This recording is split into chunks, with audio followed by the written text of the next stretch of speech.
Bonjour, j'ai le plaisir d'être avec Jean-Henri Pagnon. Bonjour, Jean-Henri. Oui, bonjour. Ah, quelle belle surprise de vous retrouver maintenant à l'entrée de Saint-Nazaire, entre Saint-Nazaire et Pornichet, ou peut-être à l'entrée de Pornichet, ça dépend, chacun voit midi à sa porte, avec le nouveau siège, atelier, showroom des couteaux Morta dans la Mais zone de oui. Bray. Euh, D'abord, pourquoi j'allais dire la question stupide serait pourquoi ce déménagement? Mais quand on Non, c'est pas une passe. question, c'est pas une question stupide. On peut se poser les questions parce qu'on avait une activité qui fonctionnait très bien là où nous étions à Saint-André-des-Eaux. Mais malheureusement, malheureusement ou heureusement, vu que nous avons agrandi notre équipe, nous sommes 12 aujourd'hui dans notre activité et 12 personnes dans un atelier de 100 mètres carrés. Autant dire qu'on était un peu les uns sur les autres, quoi. Donc quand je dis question stupide, c'est parce que quand on va toujours en progression vers du mieux, bah, la réponse elle est évidente, parce que c'est mieux. Voilà. Ah bah oui, Et c'est plus beau. Voilà.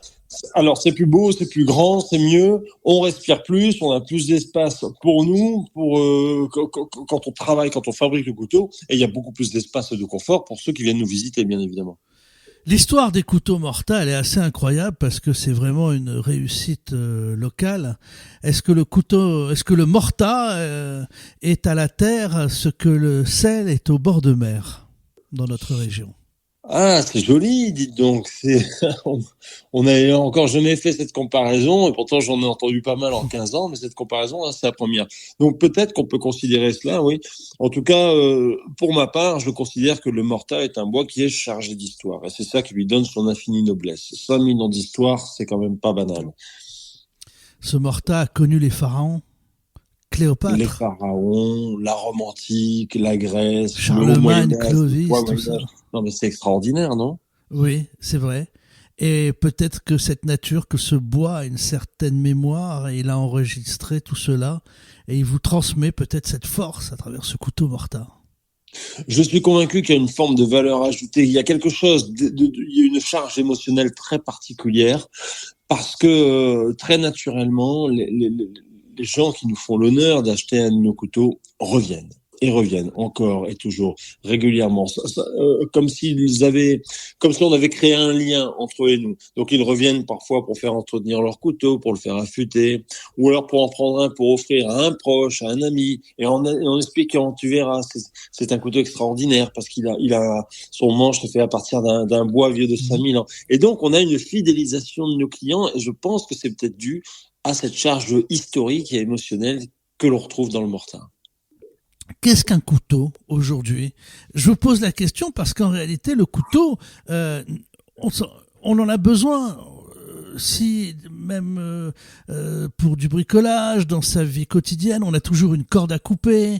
Certains ont un couteau dans leur voiture parce qu'ils se disent s'ils ont un accident, ils sont bloqués, coincés. La ceinture de sécurité, ça peut sauver une vie. Il y a plein de choses qui servent, En comme fait, l'imagine. oui, bien sûr, mais chacun va retrouver son intérêt et son lien avec le couteau. Le couteau peut être un objet de cuisine, peut-être un objet De d'aventure, de survivalisme. protection, de survivalisme, pourquoi pas. Pour moi, en ce qui me concerne, le couteau, c'est mon talisman. D'ailleurs, c'est l'objet que j'ai tous les jours avec moi et que je prends un infini plaisir à déployer lorsque je vais passer à table. C'est mon compagnon de tous les jours. Voilà, je suis pas un grand collectionneur, j'ai mon couteau de tous les jours. Et puis d'autres vont dire, eh bien moi j'ai un coffret avec plusieurs couteaux et je change tous les jours comme on pourrait changer de sac ou de paire de chaussures. Voilà. Donc chacun va y retrouver son intérêt. Un couteau finalement ce n'est qu'un manche et une lame, mais il y a un lien très particulier qui s'inscrit entre l'utilisateur et son couteau. Vous savez, je vais vous raconter une anecdote. Des gens qui ont des bateaux, j'avais vu ça au port du Pouligam, mais aussi au port de Pornichet, quelqu'un qui vient d'acquérir un bateau, qu'il soit neuf ou d'occasion, quand ses amis arrivent la première fois pour le voir, la tradition est de faire toujours un cadeau. Voilà, tu es maintenant navigateur. Et le couteau morta arrive, je vais pas dire en tête, mais il arrive dans le classement des cadeaux les plus offerts. Voilà. Mais j'ai observé ça. Alors j'avoue que j'ai une culture marine assez nulle, Parce qu'il faut mais avoir un couteau à bord, ça c'est indispensable. Voilà. oui, c'est presque vital. Donc Oui, on c'est pense au évident. couteau morta. Eh bien, j'ai remarqué ça avec des gens qui venaient effectivement offrir le couteau. Alors, ce qui est sympa en plus, c'est que nous, on offre la possibilité de graver nos couteaux. Et donc, on a des clients qui viennent acheter le couteau à destination d'un nouveau marin et qui font graver le nom du bateau sur la lame. Et j'ai trouvé que c'était une bonne idée. J'ai trouvé que c'était sympa. Ça donne une charge émotionnelle et un lien supplémentaire. Alors justement, en période de cadeaux, euh, comment ça fonctionne? Parce que c'est impressionnant de voir graver. C'est pas simplement une gravure avec des lettres ou des chiffres. Ça peut être la reproduction d'une signature. Absolument, oui. Ben ça, c'est au choix. Hein. C'est-à-dire qu'on propose ça à tous nos clients et certains alors souvent, le premier réflexe, c'est de dire, ah ben moi, je peux pas vous écrire la petite phrase que j'aimerais bien parce que j'écris comme un cochon. Alors je réponds toujours, oui, peut-être, mais c'est votre écriture et c'est ce qui donne la Bien sûr. singularité et la véritable personnalisation. Donc en fait, c'est très simple. Lorsque on veut personnaliser un couteau, on peut utiliser soit une police d'écriture numérisée, numérique, enfin quelque chose de classique. Hein, on a un panel de possibilités différents. Ou alors, on va scanner l'écriture de celui qui achète le couteau. S'il veut écrire une petite phrase particulière, une petite blague privée ou une phrase forte de sens et d'émotion qui la lie à la personne à qui elle veut offrir le couteau, eh bien, elle peut l'écrire sur un papier, on va scanner ça et c'est ça que nous allons graver directement sur la lame du couteau. Alors il y a les couteaux, il y a les accessoires. Euh, Parlez-nous de ces accessoires. Est-ce que c'est un design aussi entièrement maison, couteau Morta? Oui, oui, oui. C'est-à-dire que depuis le début de l'activité existe depuis 15 ans. Depuis 15 ans, je fais des couteaux, mais depuis le début, je me suis dit, je peux pas me limiter à des couteaux. Je suis obligé de proposer d'autres choses. Ça, c'est évident. Donc, je suis obligé de proposer un étui pour mes couteaux. Donc, l'étui, bon, ben, je l'ai fait faire par un gars de Saint-Nazaire qui s'appelle Gabriel Boudot, qui est cellier harnacheur, qui nous fait un travail absolument magnifique. Et puis après, il a fallu que je développe. Donc, j'ai fait appel en plus à une entreprise qui s'appelle Bourgeois et compagnie, qui est située à Clisson, qui, elle aussi, nous fait un travail magnifique. Donc, on fait des étuis et puis on est parti sur des ceintures. La semaine prochaine, on va recevoir nos premiers petits modèles de portefeuilles de poche. C'est des portefeuilles assez particuliers qu'on met dans la poche avant. Bon, tout ça sous l'enseigne des couteaux Morta finalement. Donc, c'est ce qu'on appelle des produits périphériques, mais à chaque fois et systématiquement, on fait ce qu'on appelle un sourcing, c'est-à-dire qu'on va véritablement chercher les partenaires locaux qui peuvent répondre à nos besoins et nos attentes. Voilà. Comment choisir son couteau? Vous allez me dire, si on habite au bord de la mer, si on habite en forêt, à la montagne, si on est urbain, on ne va pas choisir le même couteau. Comment sont-ils dessinés? Est-ce qu'il y a des collections? Est-ce qu'il y a des modes même dans les couteaux? Jean-Henri Pagnon. Oui, il peut y avoir des grandes tendances. Il peut y avoir des grandes tendances, mais en plus, on va choisir son couteau en fonction aussi de son niveau de connaissance. Il y a des gens qui vont connaître parfaitement tous les différents systèmes d'ouverture et de fermeture. Line lock, frame lock, pompe arrière, back lock, pompe centrale, et j'en passe, et des meilleurs. Il y a tout un tas de systèmes. Et puis, vous avez des gens qui n'y connaissent rien, mais qui vont simplement avoir une émotion en voyant le couteau, qui vont avoir un petit coup de foudre, un petit coup de cœur. Donc, qu'il s'agisse de connaisseurs, d'experts ou de gens qui n'y connaissent strictement rien, l'approche est toujours la même. Il faut qu'il y ait un moment ou un autre, un petit frisson quand on voit l'objet.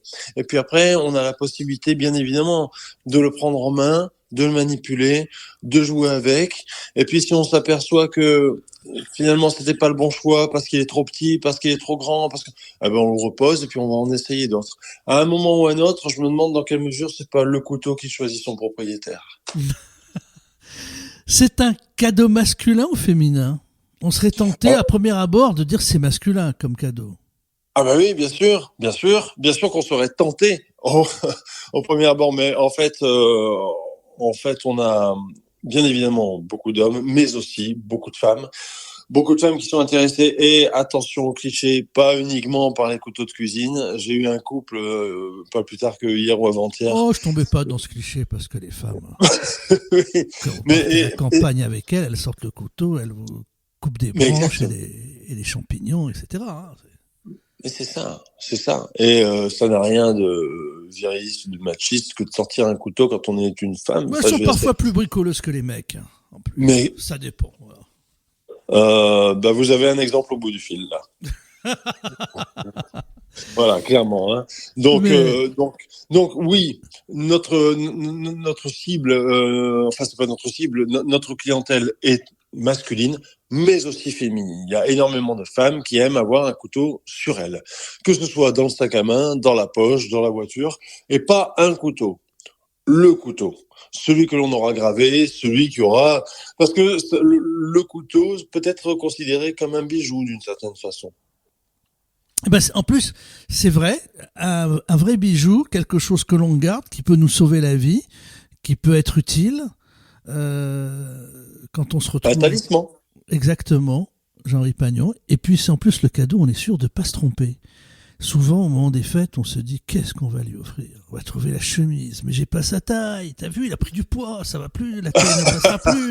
Et puis cette énième chemise Lacoste, il l'a eu depuis, on sait plus quoi faire. Voilà, donc on tourne, on est un peu perdu. Alors que le couteau mortard, c'est le cadeau par excellence. On est sûr de pas se tromper, que ça va faire plaisir, que il y a quelque chose de vraiment très personnel et il y a de l'histoire. Et puis en plus, c'est une fabrication, tout est français. Voilà. En plus, on travaille pour nous. C'est égoïste, le C'est ça. couteau mortant. On travaille pour nous, pour notre Ben, économie en plus, pour nos emplois. ça devient indispensable. On n'a pas le choix aujourd'hui. C'est pour ça que vous m'avez posé des questions sur nos accessoires. On n'a pas beaucoup de choses. On a des ceintures, des pierres à affûter, des étuis. Mais tout ça, on le fait faire par nos partenaires qui sont en France, qui ne sont pas seulement des entreprises françaises, qui sont des entreprises qui fabriquent en France. Et quand on va petit à petit développer notre gamme d'accessoires autour des couteaux, on va toujours faire pareil, c'est-à-dire être en quête de retrouver des entreprises, des matières premières qui sont issues du territoire national. Parce que si on part de l'autre côté de la planète, eh ben on enrichit l'autre côté de la planète. Et nous, on est déjà assez en difficulté comme ça. Donc, autant essayer de s'encourager et de s'entraider les uns les autres pour alimenter notre économie à nous, me semble-t-il. Oui, mais c'est égoïste aussi parce que c'est des produits magnifiques, qui ont une âme et très belle qualité. Voilà, en plus. Merci Alors, votre beaucoup. nouvel atelier, c'est impressionnant. Allez faire un tour dans le nouveau showroom des couteaux Morta. Plus l'atelier, on voit la fabrication des couteaux à quelques mètres. Vous êtes comme dans les restaurants maintenant où il y a la cuisine ouverte, on voit le chef en train de préparer ses plats. On voit vos artisans faire les couteaux chez vous. Oui, on cultive toujours cette notion de transparence depuis le début, depuis toujours. Alors moi, je suis transparent vis-à-vis de mes collègues qui sont à l'accueil, à la coutellerie, aux expéditions, au contrôle qualité. Je suis transparent avec eux sur tous les sujets, mais aussi avec ceux qui nous honorent d'une visite. Eh ben, on va être transparent aussi, mais absolument transparent. Il n'y a pas de pièces fermées, cachées, donc le fait qu'ils puissent avoir le plaisir de voir la fabrication de chacun des couteaux que l'on propose, eh ben ça ajoute une petite valeur ajoutée supplémentaire à l'objet de leur choix finalement. Les balades dans la campagne n'auront plus le même goût quand vous aurez votre couteau Morta. Vous nous donnez le Ainsi que les sentiment repas. d'être un aventurier, presque. Ouais, on Alors, peut partir à l'aventure jusqu'au fin fond de son jardin parfois. Hein. 20 rue Augustin Fresnel, c'est le nouveau siège, c'est dans la zone de Bray. Alors, 20 rue Augustin Fresnel, il faut rentrer dans la zone de Bray. Mais pas vraiment, en fait. Dès qu'on est sur l'intersection, on est sorti, on est sur le rond-point quand on sort, soit de Pornichet, soit en venant de Saint-Nazaire, il y a le rond-point, mais sans rentrer directement dans la zone de Bray, c'est tout de suite à droite, c'est ça, il y a la station-service Total. Et Oui, il c'est faut juste à côté faire... de la station-service. Ouais. Ouais, mais d'abord, pour y accéder, il faut faire un grand rond, faut faire un grand cercle, c'est ça, pour Oui, y oui, il faut faire accéder. les Voilà. trois quarts du rond-point. Ouais. Voilà, faut faire tout le pâté de maison. C'est 20 Augustin Fresnel à Saint-Nazaire, le nouveau showroom des couteaux Morta. Exactement. On vient d'en parler avec Jean-Henri Pagnon. Merci encore, Jean-Henri.